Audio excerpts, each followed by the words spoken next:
passer à la question que tout le monde se pose.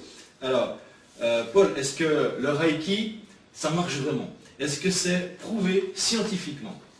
Alors, là encore, il serait vain de vouloir affirmer que le Reiki puisse être prouvé scientifiquement, enfin du moins en France. En Amérique, oui, le Reiki est mis à contribution dans les hôpitaux, voire même les chirurgiens aujourd'hui, avant leurs opérations, font du Reiki, puisqu'ils se sont initiés à cela sur leurs propres patients, et l'équipe médicale a toujours un praticien qui n'est pas loin, qui place la personne, qui crée des conditions favorables à une meilleure opération. Donc tout le monde en bénéficie, il n'y a pas que le... Même la médecine en chirurgie. Oui, en Amérique, il y a des hôpitaux, tous les hôpitaux, en France aussi, maintenant ça s'ouvre. Mais c'est timide, donc c'est pas très facile. Maintenant, de là à prouver scientifiquement, vous savez, la preuve scientifique relève d'un protocole. C'est-à-dire qu'il faut reproduire un certain nombre de fois l'expérience, la même expérience, avec différents intervenants. Et là, on s'est aperçu qu'une personne étant touchée par une autre personne dans le Reiki, c'est la qualité en fait qui va prédominer, c'est la qualité du donneur et du receveur. C'est une rencontre qui ne peut pas être dupliquée comme cela, inlassablement, comme le serait un protocole clinique. Donc on ne peut pas... pour le même patient, passer les uns derrière les autres et avoir le même résultat. Le patient n'aura pas le même résultat si 10 personnes le touchent les uns après les autres, comme 10 médicaments pourraient agir sur une personne différente. Oui, c'est au cas par cas en fait. Alors, on s'est aperçu, et certains hôpitaux qui ont tenté l'expérience de vouloir dire notre personnel va s'initier au Reiki pour faire un soin à une personne, un le matin, un l'après-midi, un le soir, etc. Mais en fait, on s'aperçoit que l'expérience, elle est vécue différemment et ça ne fonctionne pas.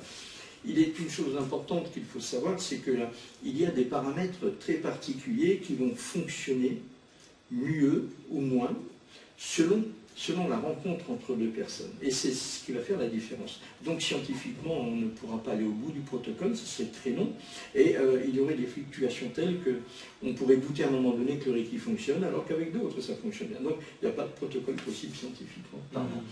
Par contre, dans un de mes livres, j'ai pu apporter une preuve, non pas scientifique, parce que non reconnue par le ministère de la Santé. Dans quel livre, par exemple? L'ABC du Reiki. En fin d'ouvrage, nous avons sélectionné 3 personnes qui souffraient d'une pathologie différente chacune d'elles. Et nous les avons placées sur une balance de stabilométrie, c'est-à-dire c'est un instrument très sophistiqué qui équipe les services de neurochirurgie ou de neurologue. Et là, nous les avons placés sur une balance avant le soin et replacés sur la même balance après le soin. Et là, nous avons vu effectivement que tous les graphiques avaient bougé, tout tendait vers l'équilibre et un équilibre. Enfin, c'est très sophistiqué comme système, c'est de l'électronique mais à haut niveau. On s'aperçoit qu'au début, la personne, quand elle est malade, tous ses paramètres énergétiques vont dans tous les sens.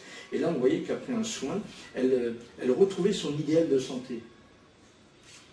Là, effectivement, nous sommes devant quelque chose qui est très particulier. Et là, c'est vrai que j'ai eu la chance de rencontrer des gens qui travaillent dans le domaine de la santé, me permettant d'utiliser ces instruments avec leur participation.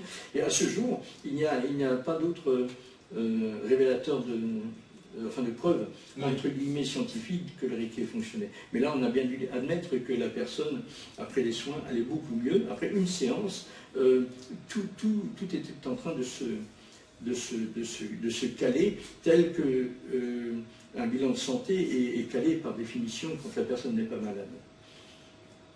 Wow. Ce sont des instruments qui sont nécessaires à la neurochirurgie, au neurologue, pour savoir jusqu'où et à partir de quand la personne souffre. Parce qu'on peut très bien dire j'ai mal, en réalité il n'y a pas de mal. Donc le neurologue a un gros problème d'appréciation de la réalité de la douleur. Mais là, il va donc user de moyens électroniques pour capter, ce sont des capteurs qu'il y a dans le corps, et qui identifie réellement s'il y a douleur par des productions chimiques particulières dans le corps, des émissions électriques, etc. Donc en fait, c'est pointu. Et là, on a eu la chance quand même de prouver que les effets vont dans le bon sens après une séance de Reiki. Mais nous en sommes là pour l'instant. Waouh, c'est déjà super. C'est pas mal. Ouais. Et donc, quel est le meilleur conseil que vous pourriez donner à quelqu'un qui débute dans le Reiki? Aussi bien au niveau patient, enfin si je puis dire, ou au niveau un thérapeute qui débute dans le Reiki, ou bien quelqu'un qui voudrait se faire pour la première fois faire une séance de Reiki.